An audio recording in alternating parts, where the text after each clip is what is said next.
In this video, I want to show you how to fully customize buttons and add them anywhere on your website using the button block with SeedProd. Here we are inside of the SeedProd page builder, and we have a button right here already set up. Let's go ahead and just delete this and we'll create our own from scratch. Here on the left-hand side, we can scroll down and come under standard, and we should be able to find button listed right here. You can also use the search and just type in button. We'll drag and drop this anywhere you wish on your page. You can see different options of where you can drop that.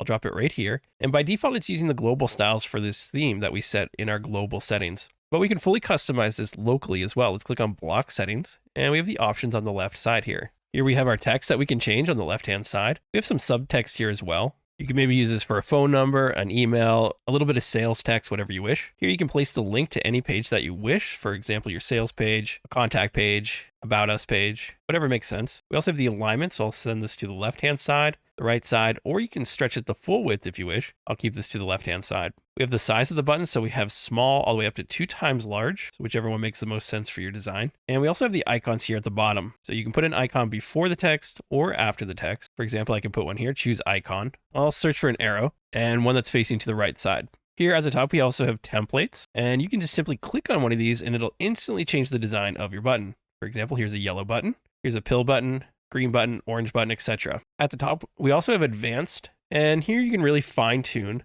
the look and feel of your button. Here's your typography under edit. You can change the font family if you wish to anything you wish, as well as the font weight. If you want to go back to default, you simply select default at the top. We have the font size here. You can make that a little bigger or smaller if you wish. I'll put this up to 30. We also have the line height, give you a little bit more space if you like, as well as the letter spacing. We have the style for bold, italicize, or underline. Again, the alignment, the letter casing for uppercase, first letter, or lowercase. I'll just leave this to normal. Here we also have the vertical padding, so you can make a little bit of space there, as well as the horizontal padding. Here we have the border radius, and this is the curvature on the corners of the button here. So you can increase that or keep it smaller, or have none at all.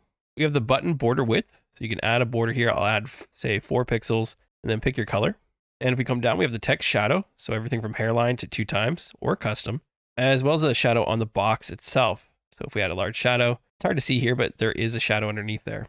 Next, we have the spacing. So we have margin and padding inside and outside the box. We also have an attributes. So this has a CSS ID attached to it for custom JavaScript or CSS, as well as you can attach your own custom class to this. This is more for advanced users. We also have device visibility. So if you want to hide this specific button on desktop, you can go ahead and do so. Or if you switch to mobile, we can hide it on mobile. So you could either create a mobile friendly button, you could modify this specific one, or you could just show it. Let's switch back. And lastly, we have the animation effects. This is for our entrance animation for when your page loads. So we can select from many, many different types of animations here.